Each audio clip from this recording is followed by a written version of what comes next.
괴테의 이탈리아 기행.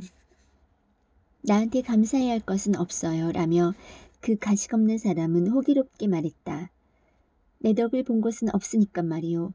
만일 저 영주님이 업무 파악을 제대로 하고 비서가 사욕이 강한 사람이 아니라면 당신은 그렇게 쉽게 빠져나오지 못했을 거요.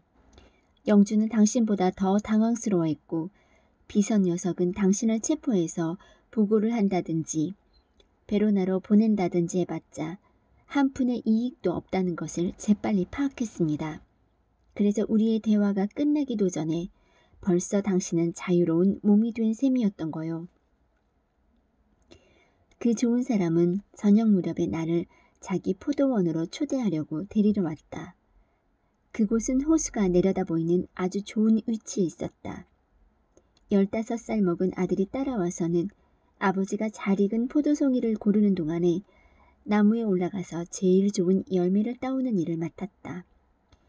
한없이 고적한 이 세상의 한 구석에서 속세의 때가 묻지 않고 선량한 마음씨의 이 두 사람하고만 함께 있는 가운데 아까 낮에 있었던 희한한 사건을 돌이켜 생각하자 인간이란 어찌 이렇게 이상 야릇한 존재인가 하고 절실히 느껴졌다. 사람들과 잘 지내면서 안전하고 편안하게 즐기며 살 수 있는데도 세계와 그 세계의 내막을 자기만의 독특한 방식으로 전유하고자 하는 무모한 욕구로 종종 불편하고 위험한 지경에 놓이는 인간이란 도대체 어떻게 된 존재인가 하고 생각되었던 것이다. 자정 무렵에 여관집 주인은 그레고리오가 내게 선물로 준 과일 바구니를 들고서 선창가까지 나를 전송해 주었다. 그리하여 나는 순풍을 타고 내게 큰 재난을 가져다 줄 뻔했던 그 호숫가를 떠났다. 이제는 호수를 따라 내려간 나의 백길 여행에 관해 기록해 보련다. 잔잔한 수면과 인접한 브레스키아 기슭의 아름다움이 내 가슴 가득히 생기를 불어넣어주고 나서 백길 여행은 행복하게 끝났다. 가파른 산세가 끝나고 호수 쪽으로 지형이 더욱 완만한 경사를 이루는 서쪽 사면으로는 가르냐노, 보이아코, 체치나, 토스콜라노, 마데르노, 베르돔, 살로 등의 마을이 거의 1시간 반 정도나 걸리는 거리에 걸쳐서 줄지어 한여를 이루며 펼쳐졌는데 이곳들은 또 대부분 길다랗게 뻗어 있었다. 주민수가 많은 이 지방의 매력은 어떤 말로도 표현하기가 힘들다. 아침 10시에 바르돌리노에 도착해서 짐꾸러미를 노새의 등에 싣고 나는 다른 노새 등에 올라탔다. 길은 이제 아디제강 기슭과 호수 분지를 갈라놓는 산등성이 위로 나 있었다. 마치 태고적에 양편의 강줄기가 이곳에서 서로 마주치면서 엄청난 조류를 만들고 이렇게 거대한 자갈댐을 형성해 놓은 것 같았다. 평온한 시절에는 그 위로 비옥한 토양이 퇴적되었다. 하지만 농부들은 계속해서 튀어나오는 자갈돌 때문에 끊임없이 시달려왔다. 농부들은 자갈돌을 가능한 한 많이 없애려 한다. 그래서 그들은 그 돌들을 줄줄이 겹겹이 포개 쌓음으로써 길 옆으로 아주 두터운 벽 같은 돌담을 쌓아 놓았다. 이렇게 높은 곳에는 수분이 없기 때문에 뽕나무의 모습은 꽤나 볼썽사납다. 샘이 있으리라고는 생각할 수도 없고 가끔가다 빗물이 고인 웅덩이를 만나는데 노새들, 심지어 마부들까지도 여기서 갈증을 달랜다. 강 아래쪽으로는 수차들이 설치되어 있어서 필요할 때마다 낮은 곳에 위치한 들판에 물을 대도록 되어 있다.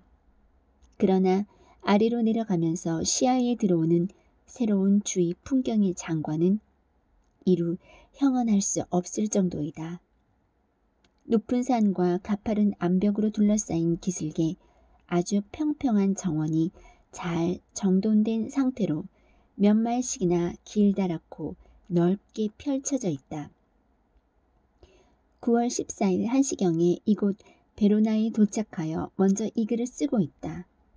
이것으로써 내 일기의 두 번째 장을 마무리 짓고 철을 한 다음에 저녁 무렵에는 즐거운 기분으로 원형극장을 볼 수 있을 것으로 기대된다. 요 며칠 동안의 날씨에 대해서는 다음과 같이 기록한다. 9일에서 10일로 넘어가는 날 밤은 날씨가 맑았다가 흐렸다가 하면서 변덕을 부렸고 달 주위로는 계속해서 달무리가 생겼다. 새벽 5시경에는 온 하늘이 잿빛 구름으로 엷게 뒤덮였지만 날이 밝으면서 구름은 서서히 흩어졌다. 아래쪽으로 내려가면 갈수록 날씨는 점점 더 좋아졌다. 볼차노를 완전히 벗어나기 전까지만 해도 커다란 산괴가 한밤중에 어둠 속에 잠겨 있었는데 이제 대기는 완전히 다른 상태로 바뀌었다. 푸른색의 농도가 어느 정도 서로 구분되면서 아주 부드럽게 펼쳐지는 다양한 배경으로 미루어 볼 때 나는 대기가 부유 상태로 품을 수 있는 균일한 입자의 증기로 가득 차 있다는 것을 알 수 있었다. 따라서 증기는 이슬이나 빗방울로 떨어지지도 않고 구름으로 형성되지도 않았다. 계속해서 아래쪽으로 내려갔을 때 볼차노 계곡에서 올라오는 모든 증기와 좀 더 밝은 산에서 피어오르는 모든 구름층이 더 높고 어두운 지대로 움직이면서 그곳을 가리지 않고 일종의 산골 아지랑이로 뒤덮고 있다는 것을 분명히 알아차릴 수 있었다. 산 너머 아득히 먼 곳으로는 이른바 물의 담즙, 어렴풋한 무지개, 물의 담즙을 볼 수 있었다. 볼차노 남쪽으로는 여름 내내 그지없이 아름다운 날씨가 계속되었다. 가끔가다 약간의 보슬비, 그들은 보슬비를 물이라는 뜻의 아쿠아라고 부른다. 보슬비가 내리는가 싶다가도 금방 또 햇빛이 났다. 어제도 이따금씩 보슬비가 몇 줄기 떨어졌는데 그러면서도 해는 계속 비쳤다. 그들로서도 이렇게 좋은 날씨는 몇 년 만에 처음이었다. 작물도 모두 잘 자란다. 나쁜 날씨는 우리 독일 쪽으로 보내버린 것 같다. 산의 암석과 광석에 관해서는 그저 짤막하게만 언급하겠다. 그것과 관련된 여정은 페르버의 이탈리아 여행기와 하쿠에트의 알프스 횡단기를 통해서 우리가 익히 알고 있기 때문이다. 브레너에서 15분가량 가다 보면 대리석 채석장이 한 곳 나타나는데 동틀 무렵에 그곳을 지나쳐 갔다. 이 채석장은 맞은편에 있는 채석장과 마찬가지로 편암 위에 세워져 있는 것 같다. 아니, 분명히 그렇다. 이곳을 발견한 것은 동틀 무렵에 콜마 근처에서였고 길을 따라 좀 더 내려가자 반암이 나타날 기미가 보였다. 암벽은 장관을 이루었고 적당한 크기로 부서진 돌더미가 도로를 따라 쌓여 있어서 금방이라도 포이크티의 광물 박물관 같은 작은 진열실을 만들어서 그 돌들로 채워 넣을 수도 있을 것 같았다.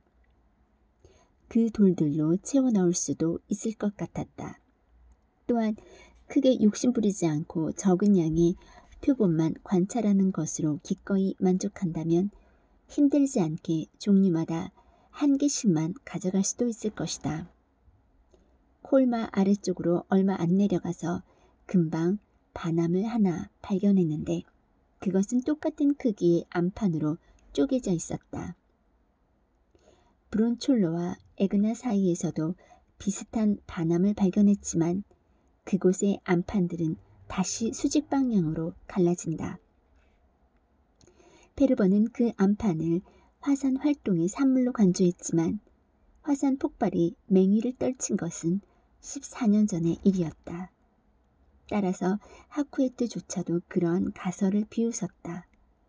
사람들에 관해서는 할 말이 궁할 뿐더러 재밌는 얘기거리도 거의 없다. 브레너에서 내려온 내 주변으로 날이 밝자마자 사람들의 외모가 뚜렷하게 변화된 것을 알아차렸다.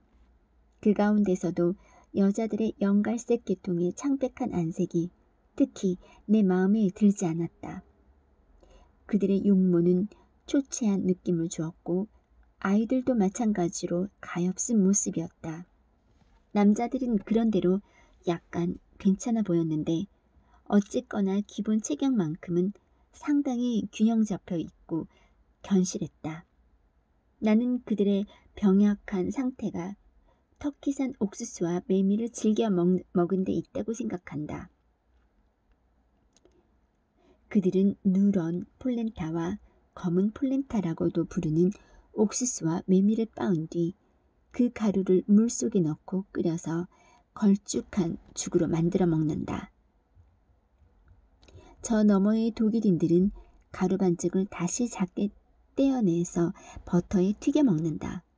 반면에 티롤 지방의 이탈리아 사람은 그것을 그냥 그대로 먹거나 가끔씩 치즈를 발라 먹고 1년 내내 고기 한 점 먹는 법이 없다.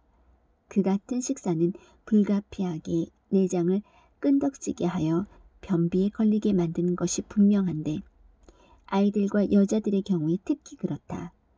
그들의 창백한 안색이 그런 고통을 보여주는 증거가 되고 있다. 게다가 그들은 과일과 깍지콩을 물속에 넣고 삶은 뒤 마늘과 기름을 쳐서 먹기도 한다. 나는 부유한 농부들도 있지 않느냐고 물었다. 그야 물론이지요. 그렇다면 그들은 좀 더 즐기면서 살지 않나요? 더 잘 먹지 않을까요? 아니에요. 그들은 일단 그런 식습관에 젖어 있어요. 그렇다면 돈은 다 어떻게 하죠? 평소에 돈을 어디에다 쓰나요?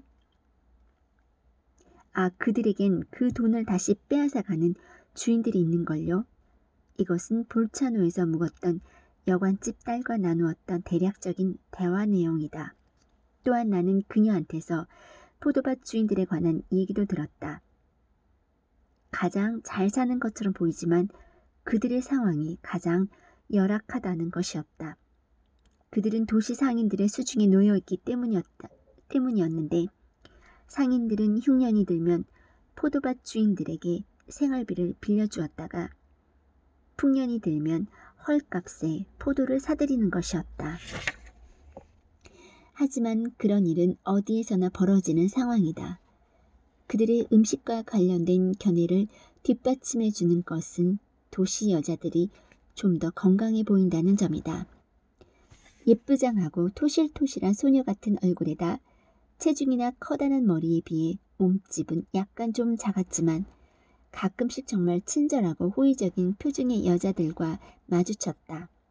티롤 지방 사람들을 통해서 우리는 남자들에 대해서는 잘 알고 있다. 그들은 자기 지방에서는 여자들보다 더 팔팔해 보인다. 아마 여자들이 육체적 일을 더 많이 하고 더 많이 움직이는 데 반하여 남자들은 소매 상인이나 수공업자로서 주로 앉아서 일하기 때문일 것이다. 가르다 호숫가에서 마주친 사람들은 아주 진한 갈색 피부에다 볼에는 최소한의 홍조마저 나타나지 않았지만 병약해 보이지 않고 아주 기운차면서도 편안해 보였다. 아마 그들의 암벽 기슭에서 한 몸에 쏘이는 강렬한 햇살이 그러한 혈색을 가져다 준 것 같다. 베로나에서 베네치아까지 9월 16일 베로나.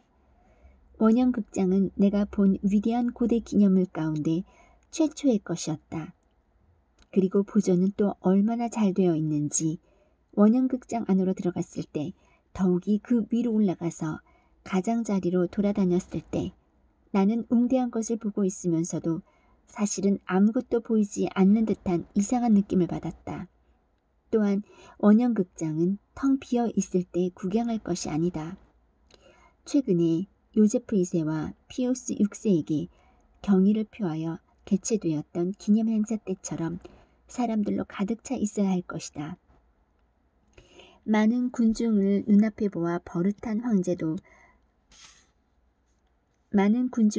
보아 버릇한 황제도 그 광경을 보고는 경탄했다고 한다. 그러나 원형극장이 충분한 효과를 발휘한 것은 고대 때만이었다. 고대에는 민중이 오늘날의 민중 개념보다 더 큰 규모였기 때문이다. 사실 이러한 원형극장은 민중들 사이 자신에게 커다란 감명을 주고 자신들이 최고라고 느끼도록 만들어졌던 것이다.